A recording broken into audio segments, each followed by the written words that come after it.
ഞാൻ സമയം next video ആണ് സ്റ്റാർട്ട്. ഫസ്റ്റ് ടൈം വരുന്നത് ഇത് ഭയങ്കര അടിപൊളി കളറാട്ടോ. ഈ ഗ്രീൻ അങ്ങനെ നോർമലി ഈ ഗ്രീൻ വരാറില്ല. ഭയങ്കര വെറൈറ്റി ആയിട്ടുള്ള ഗ്രീൻ ഷെയ്ഡ്. ചില മെറ്റീരിയൽ അതങ്ങ് ഒരു ഡൈ ചെയ്ത് വരുമ്പോഴാണ് കറക്റ്റ് ഈ ഒരു കളർ കിട്ടുന്നത്. നമുക്കിത് വിചിത്ര സിൽക്കിൻ്റെ ഫാബ്രിക്കിലാണ് ചെയ്തേക്കുന്നത്. ഇതിൻ്റെ അകത്ത് ആ ഒരു യോക്ക് പോർഷനിലും യോക്കല്ല നെക്ക് ലൈനിലും ദുപ്പട്ടയ്ക്കകത്തും ഫുള്ള് പീച്ചിൻ്റെ കോമ്പിനേഷനാണ് കൊടുത്തേക്കുന്നത്. ബോട്ടം വരുന്നത് സാറ്റിൻ സിൽക്ക് ആട്ടോ. ഇച്ചിരി ലൈറ്റ് ആയിട്ടുള്ള ഗ്രീൻ ഷെയ്ഡാണ്. നമ്പർ AK 619, റേറ്റ് 680 രൂപയുള്ളൂ. 680. ഇതിൻ്റെ രണ്ടാമത്തെ ഷെയ്ഡ് നല്ല ബ്ലൂ കളറാണ്. പീകോക്ക് ബ്ലൂവിൻ്റെ ഒരു ഡാർക്കർ ഷെയ്ഡില്ല, അങ്ങനത്തെ ഷെയ്ഡാണ്. നിങ്ങൾ ചിലപ്പോൾ ചെറിയ വേരിയേഷൻ കാണുമായിരിക്കും, പക്ഷെ നല്ല കളറാണ്, നല്ല രസമുള്ള ബ്ലൂ കളറാണ്.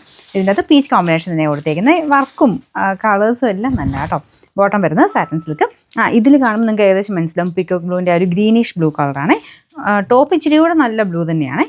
Number AK 620, rate 680. അടുത്ത ഷെയ്ഡ് ഇതൊരു മെറൂൺ കളറാണ് കേട്ടോ. മെറൂണിലും സെയിം കളർ കോമ്പിനേഷൻ തന്നെയാണ്. എനിക്ക് ഇങ്ങനത്തെ മോഡലിൽ ഏകദേശം കളർ ചാർട്ടൊക്കെ ഓൾമോസ്റ്റ് സെയിം ആയിരിക്കും. ഏറ്റവും കൂടുതൽ ഡിമാൻഡുള്ള കളേഴ്സ് വെച്ചിട്ടാണ് എല്ലാം തന്നെ ചെയ്യുന്നത്. അപ്പോൾ ഇതാണ് ഇതിൻ്റെ ദുപ്പട്ട. അത്യാവശ്യം ലെങ്ത് ഒക്കെ ഉള്ള ഐറ്റം കേട്ടോ. സ്ഥിര ഉപയോഗത്തിന് നല്ലതാണ്. ബോട്ടം വരുന്നത് സാറ്റിൻ സിൽക്ക്.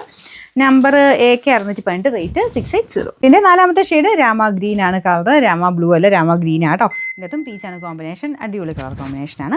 ബോട്ടം വരുന്നത് സാറ്റിൻ സിൽക്ക്. ഡബിൾ ടോൺ ഉള്ളതുകൊണ്ട് ചെറിയ കളർ വ്യത്യാസം എന്തായാലും കാണും. രാമ ഗ്രീൻ ആട്ടോ. Number AK 617, rate 680.